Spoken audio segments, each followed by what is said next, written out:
बिस्मिल्लाहिर्रहमानिर्रहीम। Dear student, अस्सलाम वालेकुम। आज का हमारा लेक्चर है advantages and disadvantages of friction, chapter number 3, dynamics 9th class base. आज हमने फ्रिक्शन पढ़ लिया था। फ्रिक्शन क्या होती है? एक ऐसी फोर्स होती है जो कि जिस्म की हरकत में रेजिस्ट करती है, हरकत में मुखालफत करती है। फ्रिक्शन का बहुत फ़ायदा है, पूरी दुनिया का निज़ाम फ्रिक्शन पर मबनी है। आज हम डिस्कस इसके कुछ फ़ायदे भी हैं, कुछ नुकसान भी हैं, हम इसको डिटेल से डिस्कस करते हैं। उम्मीद है आज का लेक्चर आपको अच्छा लगेगा। तो पहला टॉपिक है हमारा ये है कि एडवांटेजेस ऑफ फ्रिक्शन। फ्रिक्शन के क्या फ़ायदे हैं? सबसे पहला फ़ायदा फ्रिक्शन के लिए है ग्रिप एंड ट्रैक्शन होती है। अब देखें, पहिए जब चल रहे हैं, पहिए जब क्या करते हैं, रोल करते हैं, तो पहिए इंजन पहियों पर क्या लगता है, फोर्स लगाता है। ये क्या होता है, एक्शन। और जमीन उस पर क्या लगाती है, रिएक्शन लगाती है, जिसकी वजह से पहिया क्या करता है, मूव करता है और उसकी ग्रिप होती है। और वैसे भी जब पहिए डिजाइन किए जाते हैं, डिजाइन किए जाते हैं, तो उनके ऊपर क्या की जाती है, थ्रेडिंग की जाती है। थ्रेडिंग करने से क्या होता है कि उसके पहिए और उसके दरमियान ग्रिप रहती है और स्टेबिलिटी रहती है, जिसकी वजह से पहिया सही से क्या करता है, मूव करता है। अगर पहिया घिसा हो तो उसकी ट्रैक्शन सही तरीके से नहीं होगी, तो क्या हो जाएगा, स्लिप हो जाएगा। ठीक है। इसके बाद दूसरा ये है कि स्टेबिलिटी आती है। स्टेबिलिटी का मतलब होता है इस्तेहकाम। किसी चीज का इस्तेहकाम जो है ना, आई समझ इस चीज में आता है, ठीक है, कि अगर क्या हो, फ्रिक्शन हो। अब मैं यहाँ पर खड़ा हूँ, आई समझ कोई जगह स्लिपरी नहीं है, तो हमें यहाँ पर स्टेबिलिटी से बिल्कुल सही करेक्ट ठहरा हुआ। अगर मैं चलते चलते रुकूं और इनके जगह क्या हो, उसमें फिसलन हो, किसी ने ऑयल ग्रीस कर दिया हो, कीचड़ हो, तो बंदा सीधी सी टाइम से स्लिप हो जाता है। या बर्फानी जगह हो, आप देखें अगर तिरछी जगह है कोई इस किस्म की, आई समझ, ये देखें इस किस्म की ये तिरछी जगह आ रही है और यहाँ पर हम लैप कर देते हैं, यहाँ पर आ गई आइस, तो ये आदमी यहाँ पर यूँ तिरछा खड़ा नहीं हो सकेगा, क्योंकि उसमें क्या है, स्टेबिलिटी नहीं आएगी due to lack of friction की वजह से, वो यहाँ रुक नहीं सकेगा।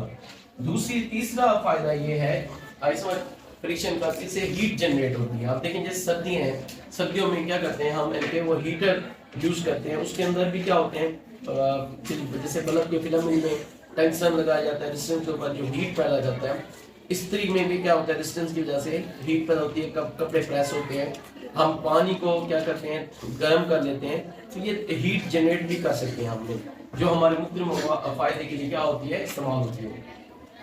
अब रगड़ के इस्तेमाल क्या है, कहाँ रगड़ को इस्तेमाल किया जाता है, मशीनों में इस्तेमाल किया जाता है ग्राइंड करने के लिए। जब तक आप देखें कोई चीज़ हमें ग्राइंड करनी है, फ्रिक्शन होगी, उसकी रुकावट होगी, तो वो ग्राइंड होगी, मतलब तो ऐसे ऐसे घूमता रहेगा, वो ग्राइंड नहीं होगी।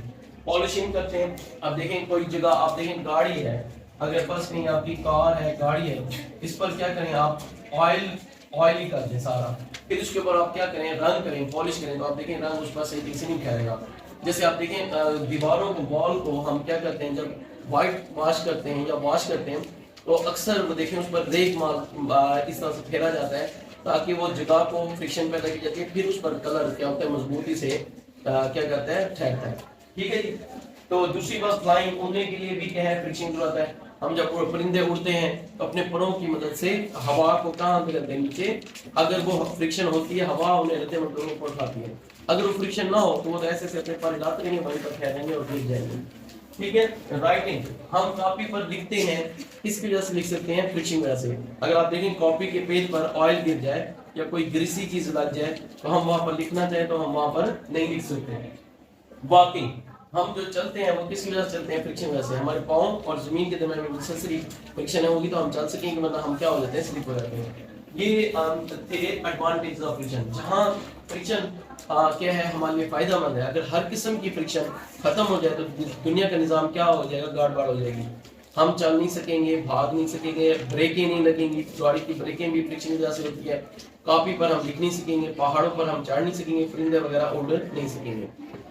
वहाँ फ्रिक्शन के कुछ नुकसान भी हैं, डिसएडवांटेजेस भी हैं। सबसे पहला नुकसान ये होता है कि एनर्जी का लॉस होता है। बस में आप एक गाड़ी है, ये आपके पास एक बाइक है, ठीक है, इस बाइक को आप चला रहे हैं इस सड़क पर जिसका नाम ए है, और फिर ये क्या है, इस सड़क पर आप चला रहे हैं जिसका नाम बी है, और वही गाड़ी है, तो आप देखें यहाँ पर आपका पेट्रोल क्या होगा, बी में ज्यादा लगेगा, क्योंकि जितनी रगड़ ज्यादा होती है गाड़ी। आप देखें जैसे हम मोटरसाइकिल पर, बाइक पर सफर कर रहे हैं, अगर सड़क पर जूम नहीं है तो हमारा पेट्रोल जो होगा कम लगेगा, अगर वही रास्ता हम मार्केट से अपनाएं और जहाँ पर रश हो बार बार हम ब्रेकें लगाएं, गियर चेंज करें और रुकें, तो आप देखें पेट्रोल जल्दी खत्म हो जाएगा। इससे मतलब ये होता है फ्रिक्शन से क्या होता है, एनर्जी का नुकसान होता है। ओवर हीटिंग, बात तो की फ्रिक्शन की वजह से कोई चीज बार बार अगर खा के ज्यादा हीट लग जाती है, जिससे बाद में नुकसान होता है कि धमाका भी हो सकता है। घरों में आप देखें, अगर ये हमारी घरों में हमने इस्त्री चला के छोड़ दी है, आई समझ गया हमने माइक्रोवेव ओवन चला लिया, उसको बहुत ज्यादा हीट कर लिया, ओवर हीट किया, तो ब्लास्ट हो जाता है, एक्सप्लोजन धमाका हो सकता है। ये नुकसान है। Wear and tear from friction, आप देखें अगर फ्रिक्शन, अक्सर हमने कपड़े पहने हुए हैं और हमें कोई किसी फ्रिक्शन का सामना हुआ है, किसी दीवार से या कोई कील वगैरह फंस गया है, तो आप देखें कपड़ों जब पहनते हैं वो कपड़े क्या होते हैं, फट जाते हैं। ठीक है, तो ये भी फ्रिक्शन का, अगर फ्रिक्शन ना हो और जब अब हम ऐसी जगह पर बैठ जाए, फर्स्ट के हमने ऐसी सीट ली है, बेंच ली है जो फ्रिक्शन वाली है, उस पर हम बैठे हैं, उठने लगे हैं, तो हमारे कपड़े वगैरह क्या होते हैं, फट सकते हैं। तो ये टेयर का मतलब क्या होता है, फटना। ये फ्रिक्शन के भी क्या है, नुकसान आते हैं। तो आज के लेक्चर में हमने बेटा जी क्या पढ़ा, फ्रिक्शन के बारे में पढ़ा, इसके एडवांटेजेस और डिसएडवांटेज को कंप्लीट तफसील से पढ़ा। उम्मीद करते हैं तो आज का लेक्चर आपको समझ आ गया होगा। अगर इसके बावजूद आपको इस जहन में कोई और सवाल हो, आप मजीद मुझसे पूछ सकते हैं, इंशाल्लाह मैं इसको एक्सप्लेन करूंगा। ओके, अल्लाह हाफिज़। अगर तुम लोग नए हो तो सब्सक्राइब करो, वो जो लाल वाला बटन है उस पर कुछ भी फेंक के मारो, ये माइक फेंक के मारो, ये कैमरा फेंक के मारो, मैंने उल्टा बोल दिया लेकिन मुझे फर्क नहीं पड़ता है, बस सब्सक्राइब करो, मुझे नहीं पता।